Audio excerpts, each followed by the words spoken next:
সুজনস স্টোরিতে সবাইকে স্বাগতম। আজকে আপনাদের সাথে খুবই ভয়ঙ্কর একটি ঘটনা নিয়ে হাজির হয়েছি। আশা করি গল্পটি ভালো লাগবে এবং এই গল্পটি শোনার জন্য অবশ্যই আমার চ্যানেলটিকে সাবস্ক্রাইব করতে হবে এবং চ্যানেলের সাথেই থাকতে হবে। চলুন কথা না বাড়িয়ে শুরু করা যাক। এক গ্রামে ছিল দুই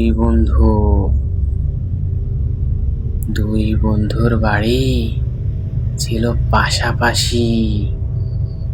এক বন্ধু থেকে আর এক বন্ধুর বাড়ি যেতে কয়েক মিনিট সময় লাগতো, কিন্তু পড়ালেখার সুবাদে তারা অবস্থান করত বিভিন্ন শহরে।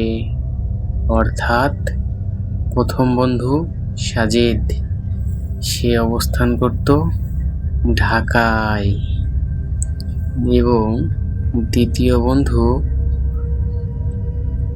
সুজন, সে অবস্থান করত যশোরে।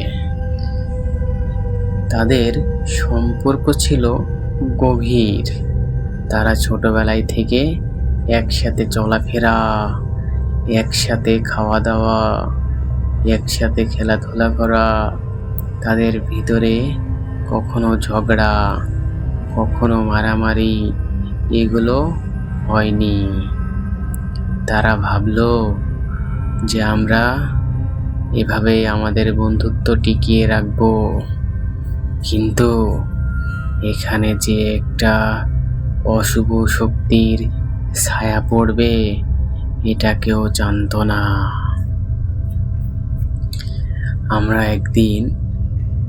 আমি এবং সাজিদ দুইজন মন্তব্য করলাম যে আমরা অনেক দিন পর বাড়িতে এসেছি এবং আমাদের ইচ্ছা যে আমরা একটু ঘুরে ফিরে বেড়াবো।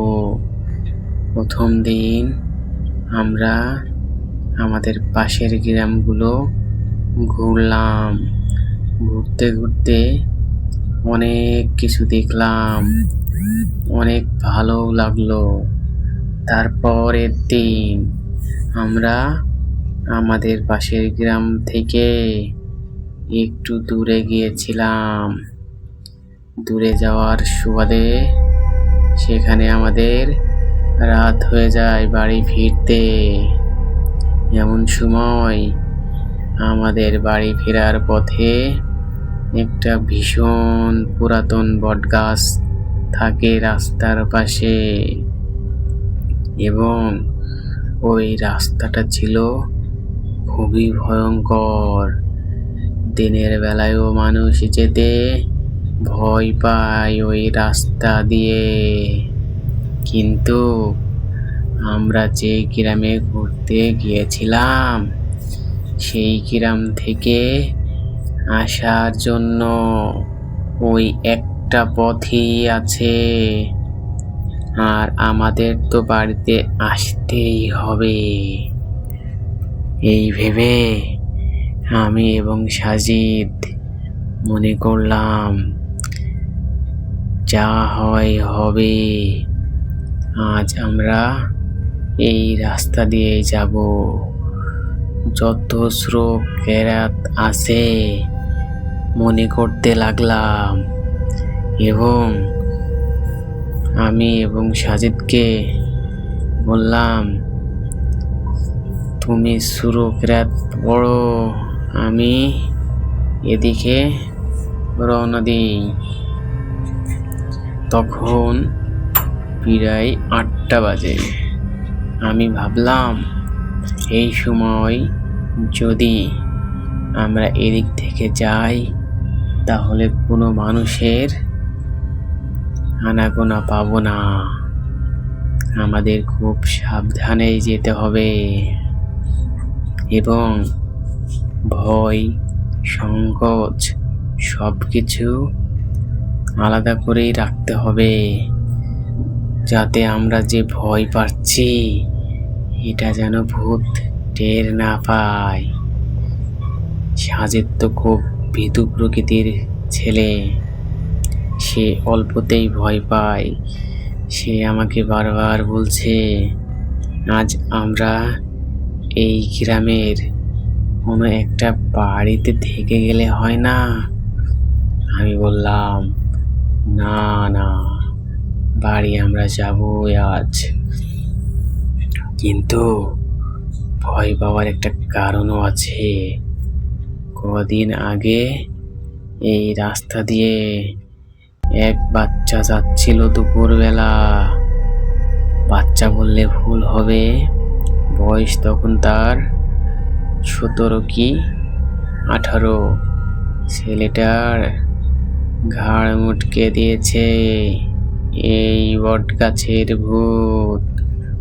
ভূত তো নয়, ভীষণ পেজি ভূত। সে এতটাই রাগী, মানুষের নাকি ঘাড় না মটকালে তার ভালো লাগে না। এটা শুনে সাজিদ তো ভীষণ ভীত হয়ে যায় এবং আমাকে বলে, আজ আমরা এখান থেকে যাব না। যদি যেতে হয় তাহলে কিন্তু আমাদের ভীষণ বিপদ হতে পারে। আমি বললাম, আজ আমরা ওদের সঙ্গে লড়ব, দেখব কে পারে। যত শ্লোক আছে সবগুলো মনে করতে লাগলাম এবং ওই রাস্তা দিয়ে আসা শুরু করলাম। বটগাছের কিছু দূরে আসতে না আসতেই দেখি ওই বটগাছে বিভিন্ন রকমের আলো জ্বলছে। এই আলো দেখেই সাজিদ ভীত হয়ে যায় এবং বলে, না না, আর এগোনো ঠিক হবে না। আমি বললাম, এই আলো ভূতের আলো নয়, এটা বটগাছে মিউজিক লাগানো আছে। তখন সাজিদের একটু সাহস হলো। আমরা আবার পথ হাঁটতে শুরু করলাম। কিছু দূর যেতে না যেতেই বিকট একটা শব্দ। আমরা থেমে গেলাম, ভাবলাম এখানে আমাদের আর যাওয়া সম্ভব হবে না। কিন্তু পাশেই দেখি একজন মানুষ মেশিন স্টার্ট দিচ্ছে। দেখে সাহস পেলাম, ভাবলাম না, যাওয়া যেতে পারে। তখন আবার পথ চলা শুরু করলাম। যেতে না যেতেই দেখি ওই বট গাছে সেই ভূত পা নিচু করে দাঁড়ায় আছে। পা তো আর মাটিতে লাগে না, মাটি থেকে উপরে, অর্থাৎ শূন্যে দাঁড়িয়ে আছে।